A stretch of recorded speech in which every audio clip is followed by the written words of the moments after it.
Olá, caros amigos do YouTube, eu sou Kátia Magalhães, sejam todos muito bem-vindos ao canal Chá com Debate, o seu espaço de interlocução livre e democrática na internet. Hoje, como não poderia deixar de ser, vamos tratar brevemente do pronunciamento curto em cadeia nacional, ou seja, com dinheiro público, dinheiro dos meus, dos seus, dos nossos impostos, do presidente da República acerca da pandemia de coronavírus. Vocês devem ter assistido ao pronunciamento e observaram que, mais uma vez, o presidente insiste em minimizar essa terrível pandemia que ele volta a chamar de gripezinha e a acusar frontalmente a imprensa de disseminar uma histeria coletiva, usando como caso paradigmático, como verdadeiro leading case, o caso da Itália, com suas centenas de mortes ao dia, que, segundo o presidente, não seria um exemplo aplicável ao Brasil por tratar-se de um país com uma quantidade de idosos bem diferente da nossa e com um quadro climático muito diverso do nosso cenário tropical sul-americano. Porém, aí já temos um primeiro e gravíssimo problema.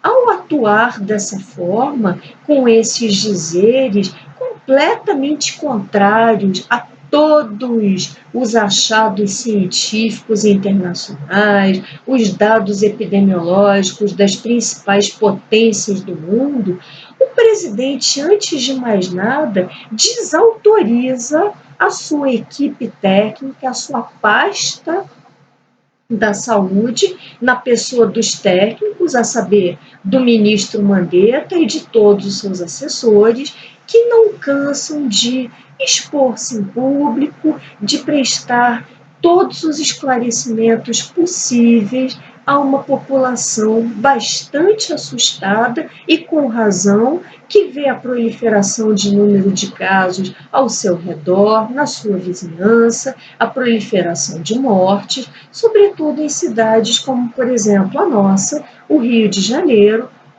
em que há uma densidade populacional pavorosa e, em particular, nas classes mais desfavorecidas, onde as pessoas costumam habitar cômodos bastante exíguos, ocupados por 8, 10 pessoas, frequentemente mais pessoas, o que muito contribui para a disseminação desse vírus tão nocivo.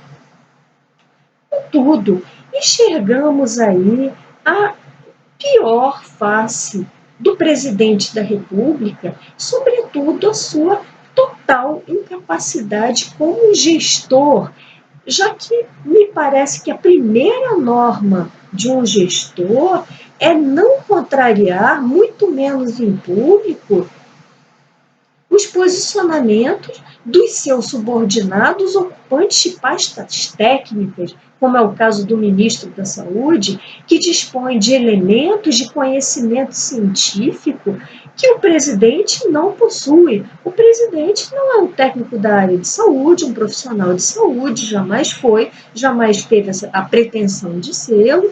Então, como pode ele vir a público e tecer considerações totalmente contrárias às observações que vêm sido diuturnamente trazidas à luz de provas, reitero eu, de evidências científicas, pela sua equipe de saúde.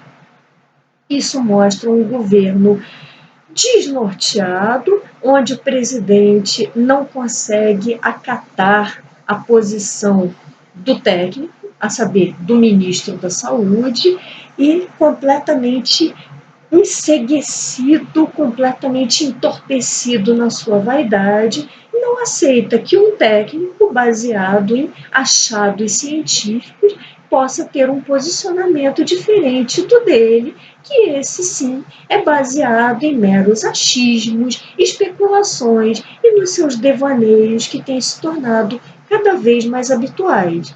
O principal efeito disso? No vídeo de ontem, tínhamos comentado um pouco sobre a figura presidencial como fator de extremo agravamento das nossas incertezas, das nossas inseguranças.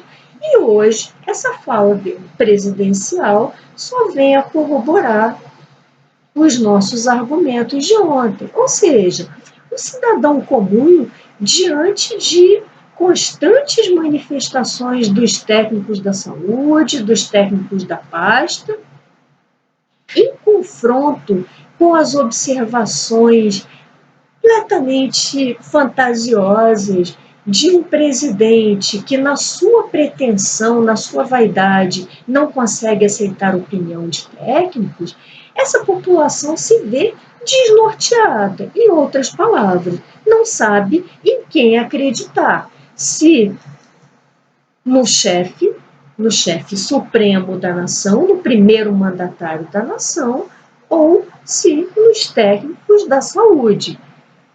É uma situação de desorientação geral que, essa sim, só contribui para alastrar mais pânico, mais incertezas entre a sociedade civil.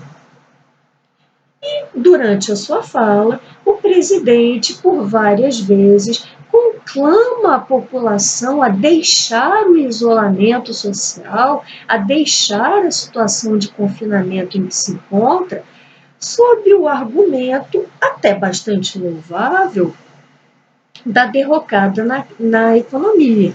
Sabemos todos nós, por experiência própria e pelo noticiário de todos os jornais brasileiros, estrangeiros, que o coronavírus tem sido uma verdadeira tragédia para as economias dos países. E por quê? Porque as pessoas se veem impossibilitadas de trabalharem. Como comentamos também no vídeo de ontem, aqui não quero parecer repetitiva, só sintetizando o que disse para reavivar um pouco a memória de vocês.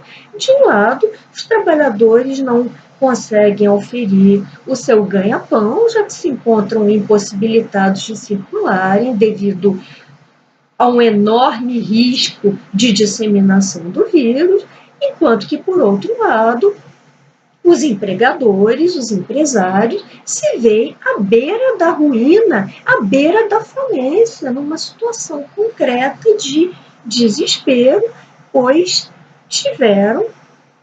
ainda têm, de cessar as suas atividades, as suas operações. Nesse ponto, a preocupação do presidente até pareceria legítima. Contudo, em que pese toda essa gravidade do cenário econômico, nada, pelo menos no meu ponto de vista, justifica a extrema exposição de uma população como um todo ao risco de enfermidade e de óbito. E convenhamos, se o presidente estiver seriamente disposto a reabilitar a nossa economia, pelo menos a proporcionar um pouco mais de fôlego a essa economia tão devastada pela pandemia do corona, nos perguntamos por que, em vez de vir a público com um discurso demagógico e populista de sempre, por que não toma as rédeas da situação e passa a ações concretas para tentar mitigar esses danos, mitigar na medida do possível, como, por exemplo, promovendo enxugamentos emergenciais na máquina pública. Para quê? Para desviar esses fundos para trabalhadores extremamente vulneráveis que estão à beira da fome, da incapacidade de prover o sustento diário de suas famílias, para tentar auxiliar, liberar linhas de créditos para empresários, sobretudo os micro e médios empresários, que são, em última análise, os responsáveis pela criação e pela manutenção dos empregos. Por quê? Porque o presidente não procede a esse tipo de medidas efetivas? Porque o presidente não tem coragem suficiente de batalhar em várias frentes, inclusive junto ao Supremo Federal, onde corre uma ação sobre esse objeto, para batalhar reduções salariais no funcionalismo público, já que se trata de um período de guerra. Essa não é uma medida satisfatória para ninguém, mas uma guerra é um jogo de perde-perde. Ninguém ganha. Tem que se tentar perder o mínimo. Por quê? Por que o presidente não toma nenhuma dessas medidas? Por que o presidente não exerce sua autoridade de primeiro mandatário do país para tentar acelerar no Congresso, por exemplo, a PEC dos penduricalhos, que redundaria em tamanha economia para o país e poderia, sim, desviar esses recursos, não só para a parte da saúde, para a pasta propriamente dita, para a realização de testes em massa, para a compra de respiradores artificiais, tudo num esforço de guerra, num esforço coordenado para combater tanto os aspectos humanos dessa pandemia, ou seja, evitar ao máximo a enfermidade, a letalidade, quanto seus desastrosos resultados econômicos.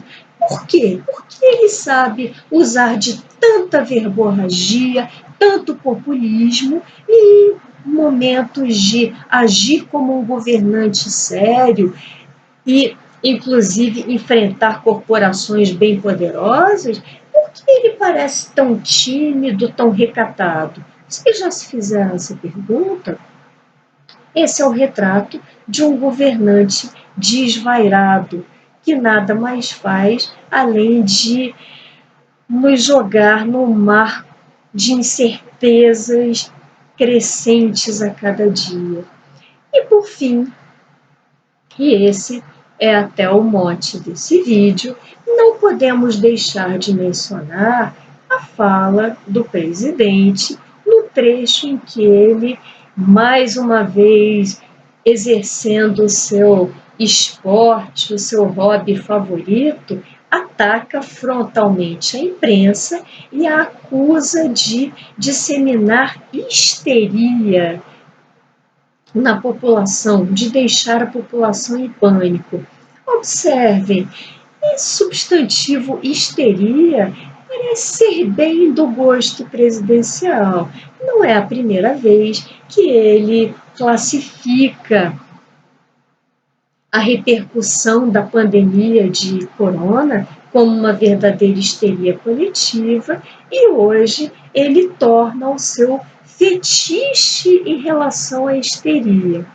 Se nós pensarmos um pouco no mecanismo psicológico de projeção, quem sabe se não é o próprio presidente Bolsonaro que, se sentindo histérico e, inclusive, sem saber como conter a própria histeria, não cessa de acusar os outros, no caso específico a imprensa, mas todos os seus oponentes, todas as pessoas que dele discordem, e não duvido que amanhã venha a acusar, inclusive, os membros da pasta da saúde, seus subordinados, de histéricos. Seria esse apenas um mecanismo de projeção do presidente? Será que ele teria dito mais do que quis? E reconheceu em rede nacional a sua própria histeria?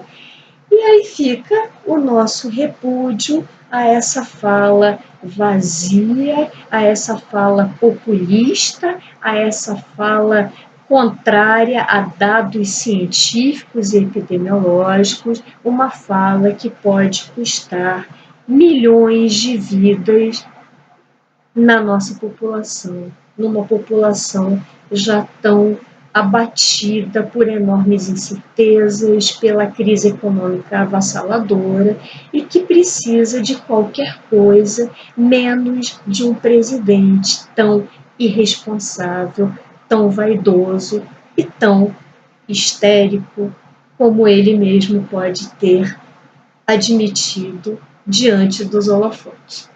Bom, esses eram os meus breves comentários por hoje. Se tiverem gostado desse vídeo, deixem seus likes, comentem. Por aqui me despeço e até o próximo Chá com Debate.